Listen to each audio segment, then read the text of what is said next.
তারাবির সালাতের রাকাত বিতর্ক এড়িয়ে চলুন। রাকাত নিয়ে বিতর্ক করবেন না। 8 রাকাত 20 রাকাত নিয়ে যে মারামারি এই দেশে, এটা শয়তানের ফন্দি। চিল্লায় বলেন, এটা কার ফন্দি? আমরা 20 রাকাত পড়ি, আপনারা হয়তো 8 রাকাত পড়েন, কোনো অসুবিধা নাই। আমরা যারা 20 রাকাত আমরা পড়তেছি, আমরা 20 রাকাতের কথাই বলি। 20 রাকাত আমরা পড়বো আজীবন। সৌদি আরবে মক্কা মদিনায় 20 রাকাত পড়ে, কোনো অসুবিধা নাই। অন্যান্য মসজিদগুলো 8 রাকাত পড়ে। এই নিয়ে এদের মধ্যে মারামারি আছে? হ্যাঁ। আর এই জন্য রাকাত বিতর্ক এড়িয়ে চলবেন। প্রিয় ভাইয়েরা, আপনার আমল আল্লাহর কাছে কবুল হবে সংখ্যার বিচারে না উত্তমতার বিচারে? বলেন তো, সংখ্যার বিচারে না উত্তমতার বিচারে? উত্তমতার বিচারে। কত চমৎকার ভাবে আপনি আল্লাহর সামনে দাঁড়াতে পারছেন, এটা বিবেচ্য। রুকু সেজদাগুলো সুন্দরভাবে করবেন। রুকু থেকে সোজা হয়ে দাঁড়ানো ওয়াজিব। 2 সেজদার মাঝখানে সোজা হয়ে বসা ওয়াজিব। এই তা'দিলুল আরকান বাদ দিলে হানাফি মাযহাব মতে সৌ সেজদা দিতে হবে। অন্য মাযহাব মতে নামাজই হবে না, আপনার নামাজই হবে না। এই জন্য ধীরস্থির ভাবে তারাবির সালাত যেন আমরা আদায় করি। পারা যাবে তো ইনশাআল্লাহ? 3 নাম্বার, তাহাজ্জুদের সালাত আদায় করুন। বছরের অন্য সময় উঠতে পারি না, অনেকে বলে হুজুর উঠতে পারি না, কিন্তু রমাদানে সাহারি খাওয়ার জন্য তো ওঠাই লাগে। কি বলেন, সাহারি খান আপনারা? হ্যাঁ, খান না? খান কে কে দেখি তো? মাশাআল্লাহ মাশাআল্লাহ। এই সুন্নত পালনের জন্য 1 নাম্বার। মাশাআল্লাহ, ঠিক আছে, পালন করবেন। আল্লাহর হাবিব বলেন, তাসাহহারু ফা ইন্না ফিস সাহুরি বারাকা। তোমরা সাহারি খেও, কেননা সাহারির ভেতরে বরকত ঢুকায় দিয়েছে কে?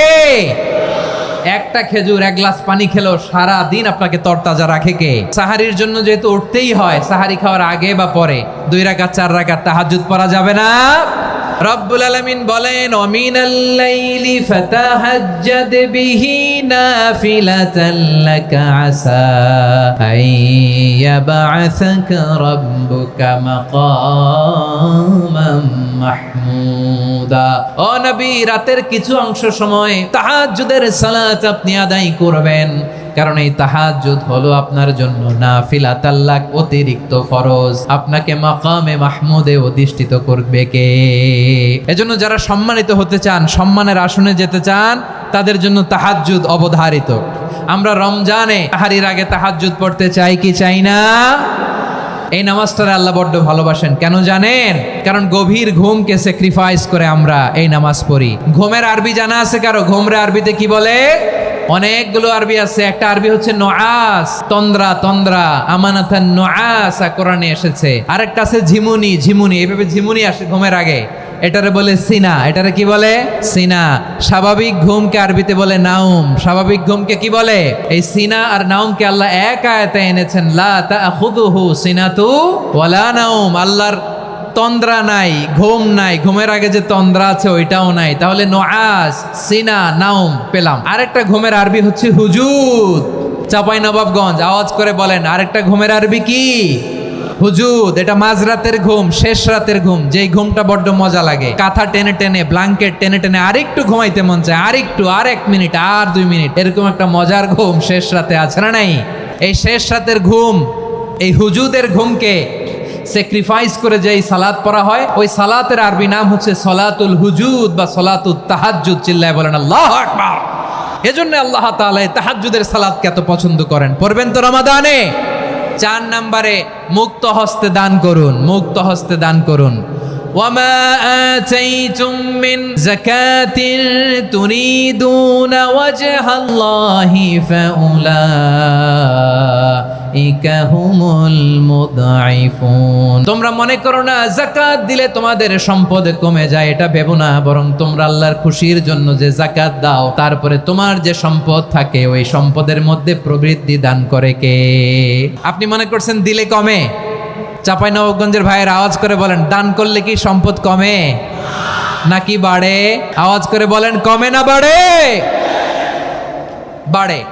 যেটা দান করেন, কামাসালি হাব্বা আম্বাতাত সাবআ সানাবিলা ফি কুল্লি সুম্বুলাতিন মিয়াতি হাব্বা। 1 টাকা দান করলে এটা চারা বীজের মতো, রূপে দিলে 7টা শীষ, প্রতি শীষে হয় 100 শস্য দানা। আল্লাহ যারে চায় এরকম বাড়ায় দেয়, প্রবৃদ্ধি দেয়। সুবহানাল্লাহ। এজন্য মুক্ত হস্তে দান করতে রাজি আছেন? আগে আগে যাকাত ক্যালকুলেট করে রাখেন। আপনার যাকাত বর্ষ যদি পরেও হয়, দেরি করেও হয়, ধরেন যে প্রতি বছর মুহররমে দেন, আপনি আগে দিতে পারবেন। যাকাত অগ্রিম আদায় করা যায়। সুবহানাল্লাহ বলেন। বিষ্ণু ঈসা ইসলাম রমাদানে এত দান করতেন, কানা আজওয়াদান নাস, কিন্তু রমাদানে আজওয়াদুন নাস আজওয়াদু বিল খাইরি মিনার রিহিল মুরসালা, প্রবাহিত বাতাসের চেয়ে বিশ্বনবী আরো বদান্যতা বেড়ে যেত। প্রবাহিত বাতাস যেমনি সবাইরে বাতাস দেয়, আস্তিক নাস্তিক মুমিন কাফির সবাইকে শীতল করে দেয়, তেমনি নবীজির রমাদানের দান ছিল এমন, কেউ নবীর কাছে চেয়ে ফিরে গিয়েছে এর নজির নাই। জোরে বলেন সুবহানাল্লাহ। রমাদানে দান করব, ইফতার শেয়ার করব, কাউকে ইফতারি করালে সারাদিন রোজা রেখে তার যে সওয়াব, আপনি ইফতার করানোর কারণে আপনার আমলনামায় ওই সওয়াব আল্লাহ ঢুকায় দিবেন। পড়েন সুবহানাল্লাহ। সাহাবারা বললেন, নবী আমরা গরিব মানুষ, ইফতারি খাওয়ানোর পয়সা নাই। আল্লাহর হাবিব বললেন, ওয়ালাউ বিমাজকাতি লাবান, এক ঢোক দুধ, ওলাও বিতামরা, একটাও খেজুর, ওলাও বিশারবাতিমা, এক ঢোক পানি খাইয়েও যদি কারো রোজা ভাঙাও, তারপরে ওই সওয়াব তোমার আমলনামায় দিবে কে? তাহলে মুক্ত হস্তে দান করুন, 4 নাম্বার। 5 নাম্বার হচ্ছে কদর তালাশ করুন, রমজানের সবচেয়ে দামি সময়। বিষ্ণু বলেন, মান হরিমা খাইরাহা ফাকাদ হরিম, যে কদর মিস করলো সে সব মিস করলো, হি ইজ দ্য লুজার। আচ্ছা বলেন, এই বরকতের মাসে আমরা কি লুজার হতে চাই না গেইনার হতে চাই? সবাই বলেনি, বলেন এই রমাদানে আমরা লুজার হব না গেইনার হব? ইন্না আনজালনাহু ফি লাইলাতিল কদরি ওয়া মা আদরাকা মা লাইলাতুল কদর, লাইলাতুল কদরি খায়রুম মিন আলফি শাহর। পড়েন আল্লাহু আকবার। লাইলাতুল কদরি খায়রুম মিন আলফি শাহর, 1000 মাসের চেয়েও সেরা। 1000 মাসে হয় 83 বছর 4 মাস। 83 বছর 4 মাস টানা ইবাদত করলে যেই সওয়াব, কদরের রাতে ইবাদত করলে অতটুকু সওয়াব আপনি পাবেন, আল্লাহ সেটা বলে নাই। আল্লাহ বলে তার চাইতে বেশি সওয়াব দিয়ে আপনার আমলনামা ভরে দিবে কে? কদর যেন মিস না হয়। 21, 23, 25, 27, 29 নাকি খালি 27? আপনারা কি খালি 27? হ্যাঁ না, ফালতামিসু ফিল আশরিল আওয়াখিরি ফিল মিনাল ভিতরি, রমজানের শেষ দশকের বেজর রাতগুলোকে কদর হিসেবে তালাশ করো। আল্লাহর হাবিব সাল্লাল্লাহু আলাইহি ওয়াসাল্লাম শেষ 10 দিন টানা ইবাদত করতেন, টানা ইবাদত। ইদা জাআল আশরু আহিয়াল লাইলা আইখাযা আহলা ওয়া জাদ্দা ওয়া শাদ্দাল মিজার, সারা রাত জেগে ইবাদতের নজির নবীজির নাই, শুধু রমজানের শেষ দশক ছাড়া। সুবহানাল্লাহ বলেন। নিজেও ঘুমাতেন না, ফাতেমা রাদিয়াল্লাহু তাআলা আনহু, আলী রাদিয়াল্লাহু তাআলা আনহু কাউকে ঘুমাতে দিতেন না, সবাইকে জাগিয়ে তুলতেন। আমরা সারা রাত জেগে ইবাদত করব, রাজি আছেন তো? কদর যেন আমাদের মিস না হয়। আজকে থেকেই ক্যালেন্ডারে মার্ক করে রাখেন, সব কাজ পেছনে ফেলে, সব ব্যস্ততাকে পেছনে ফেলে ইবাদতের জন্য আমরা প্রস্তুত থাকবো কদরের রাতে। কোনোভাবে কদর যেন আমাদের মিস না হয়, ইনশাআল্লাহ। বলেন তো সবাই। 6 নম্বরে পারলে ইতিকাফ করবেন। আল্লাহর হাবিব সাল্লাল্লাহু আলাইহি ওয়াসাল্লাম প্রতি বছর 10 দিন ইতিকাফ করতেন। যে বছর ইন্তেকাল করবেন সে বছর 20 দিন ইতিকাফ করেছেন। আপনি বলবেন, হুজুর ইতিকাফ না করলে সমস্যা কি? আমার নবী একটা ইবাদত সারা জীবনেও ছাড়ে নাই, আর আপনি জীবনে একবারও করেন নাই। এবার হিসাব আপনার কাছে, হিসাব আপনার কাছে। না পারলে অন্তত রাত্রি বেলাগুলো মসজিদে কাটাবেন, পারবেন তো ইনশাআল্লাহ?